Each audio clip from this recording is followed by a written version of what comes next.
Bonjour à tous et toutes et bienvenue au Good Morning Trading, un trader par le trader. C'est la fin de la semaine, donc soyez prudents. Je vous invite à revoir la vidéo où j'explique pourquoi on a tendance à perdre le vendredi. Il y a trois raisons principales.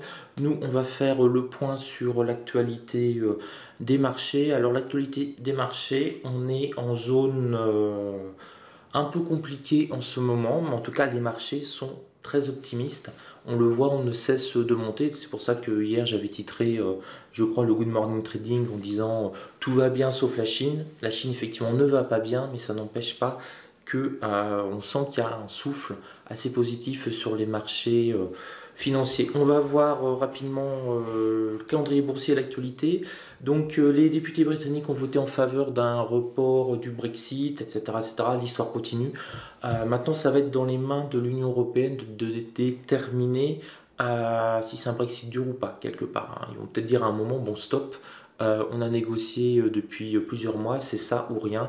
On va voir ce qui se passe. Il faut qu'il y ait une unanimité des présidents européens. Donc ça paraît encore bien compliqué cette histoire, mais ce qui est intéressant de noter, c'est que ça a été bien digéré par les marchés financiers. Finalement, ça paraît acter ces tensions-là. Les négociations USA-Chine traînent mais se poursuivent, c'est ça qui a rassuré les marchés. Alors, quand on a eu hier une annonce comme quoi il y avait eu un report, c'est Bloomberg qui a sorti l'information de la rencontre entre Donald Trump et son homologue chinois, ce qui était prévu en mars, fin mars et qui va être reporté fin avril. On a eu une baisse assez rapide des marchés. On a vu le Dow Jones se mettre à chuter, on le voit là, vous voyez ici, boum, il a perdu très rapidement une centaine de points, mais après il s'est repris.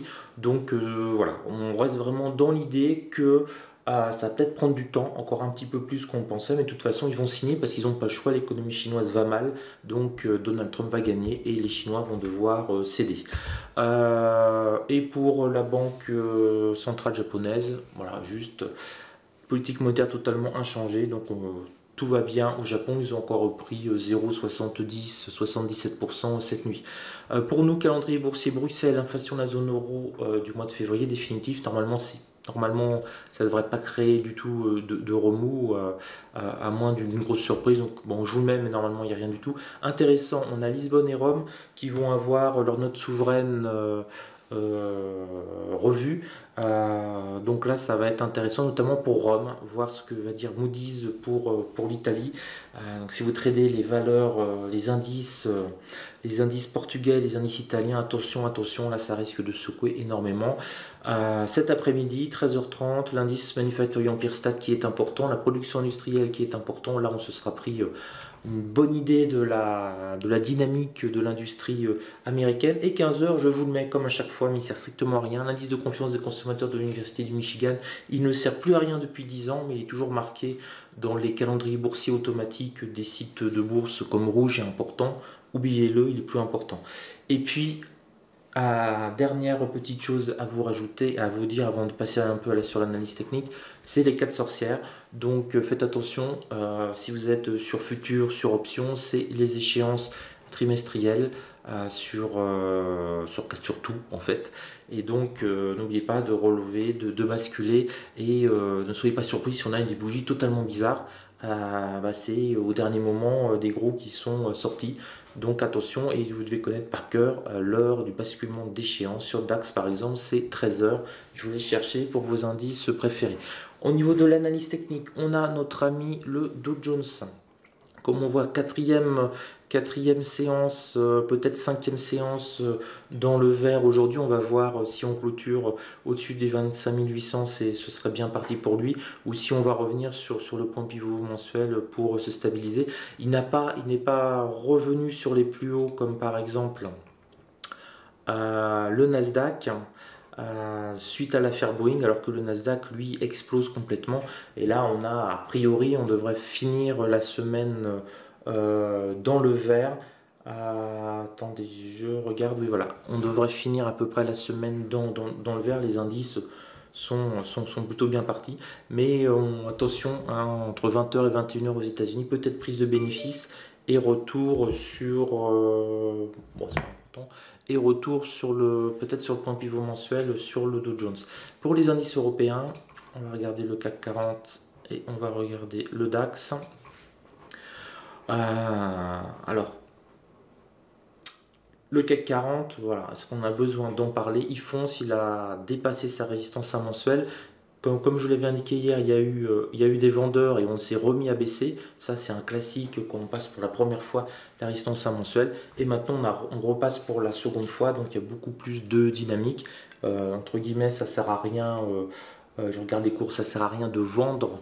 Maintenant, c'est que sur les premiers passages. Là, maintenant, il peut aller monter, monter encore. Peut-être aller chercher 5350 ou si vraiment on a encore une accélération américaine, remonter, revenir sur la résistance à mensuelle. Mais le coup, vendre au-dessus de la résistance à mensuelle sur le premier passage pour encaisser sur le reflux, ça y est, c'est fait. On le fait une fois pour avoir un taux de réussite maximum lors du premier passage uniquement. Et pour le DAX, c'est beaucoup plus mitigé. On le voit, hein, finalement, là, on a notre CAC 40, bien qu'il n'y ait pas beaucoup de technologie dans le CAC 40, qui ressemble en fait à la courbe du Nasdaq. Hein. C'est-à-dire qu'il a breaké son plus haut et il se met à filer. Et puis on a, par contre, on a le DAX à côté qui lui est vraiment à la traîne. Hein. Il n'a pas briqué ses plus hauts. Ses plus hauts sont quasiment à 11 690, 80, 93,5. On l'a précisément. Il ne l'a pas briqué. On est aussi sur les plus hauts annuels, donc il faut faire un petit peu attention. Basculement en plus d'échéances trimestrielles, mais lui, il a beaucoup plus de mal en fait à continuer de monter. On sent qu'il peine. Et puis un retour sur les 11 500, bon, ce serait plutôt sympathique. Voilà, à surveiller. Donc si on résume, CAC 40, Nasdaq en super forme, Dow Jones qui revient dans la course et DAX qui est un peu à la traîne. Alors attention, quand je dis à la traîne, ça veut dire que si on a un repli des indices américains, il risque de descendre plus vite, plus rapidement que les autres. Par contre, si les indices américains continuent à monter, on peut avoir ce qu'on appelle un effet retard. Et il va se mettre à accélérer beaucoup plus vite pour rattraper un petit peu, bon là c'est les algos, pour rattraper un petit peu le retard qu'il a consommé par rapport aux indices américains. Donc voilà, mais tout de même à noter qu'il reste quand même sur ses niveaux les plus hauts, donc c'est pas si mal que ça, mais il lui manque le second souffle qu'a eu le CAC 40. Voilà, 8 minutes, parfait, je vous laisse, je vous souhaite un bon week-end.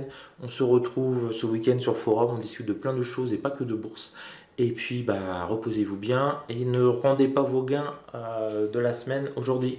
Ciao à vous.